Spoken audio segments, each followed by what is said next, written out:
More noodles, more fun. Pero paano kung ang inihain sa inyong pansit dish ay walang pansit o walang noodles? Titikman niyo pa ba ito? Sa restaurant na ito sa bayan ng Trece Martires sa Cavite, may tradisyonal na pansit dish na puro toge ang isinasahog sa halip na noodles. Ito ang Pansit Estacion. Si Chef Matt, Pansit Estacion ang madalas ihain sa mga kaibigan at bisita tuwing may okasyon. Minana pa raw niya sa kanyang lola ang recipe ng Pansit Estacion. Pansit Estacion is something na kinakain pagka may celebration.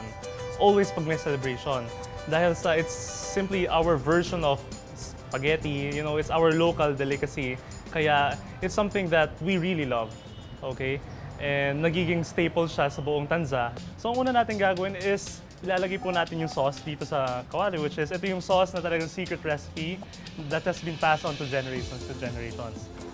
Nahahawig ang sauce ng Pansit Estacion sa palabok sauce na gawa sa sabaw ng hipon at pinapula ng atswete. And then yung toge natin ay naka-blanch na. Alright? So ito yung kailangan mahaba. At dahil sa kailangan ay mag-feel ito na parang pasta. Alright?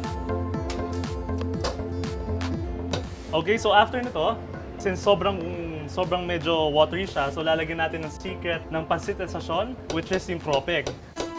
Ang lola ni Chef Matt na si Cecilia Pacumio, tubong Tanza. At sa bayan ng Tanza, unang inihain ang Pansit Estacion noong 1920s. The reason why it's called Pansit Estacion because ito yung terminus ng train station sa Tanza, Cavite. So merong isang karinderya na kilalang-kilala sa paggawa ng Pansit Estacion. Ang main ingredient niya is toge instead of bihon. Pero dahil minsang naubusan ng supply ng bihon ng pansiteria na ito, naisipan daw ng may-ari na palitan muna ito ng toge. Pumatok ito sa mga taga-Tansa at magmula noon, imbis na noodles, naging toge na ang main ingredient nito. So firstly, ang ilalagay natin is yung tinapa, alright? And then yung garlic, para may texture. And then yung ating kamyas, chicharong bulaklak.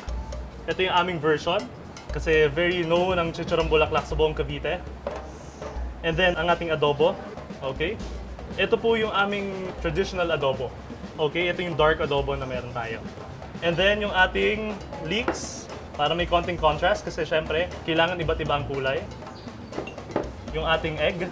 And lastly, para mas ma-emphasize natin ang pagiging seafoody ng buong Cavite, meron tayong hipon. Okay? Normally, dalawa nilalagay namin. So ito ang Pansit Estacion na pinagmamalaki namin sa buong Tanza.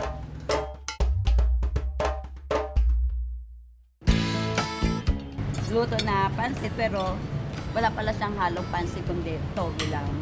So, pwede palang iluto ang toge na gawin nating pansit sa bahay natin o kaya i-recommend natin sa ibang mga nanay na pwede palang ganit ang gawin. Kakaiba, for your information, talagang parang laki ako sa pansit. No? Pero this time, naiba to, no? Napagkamalang kung pansit nga siya, yung pinong-pino ang pansit niya. Pero kung ito find out, toge pala ito. Well, it's a different thing.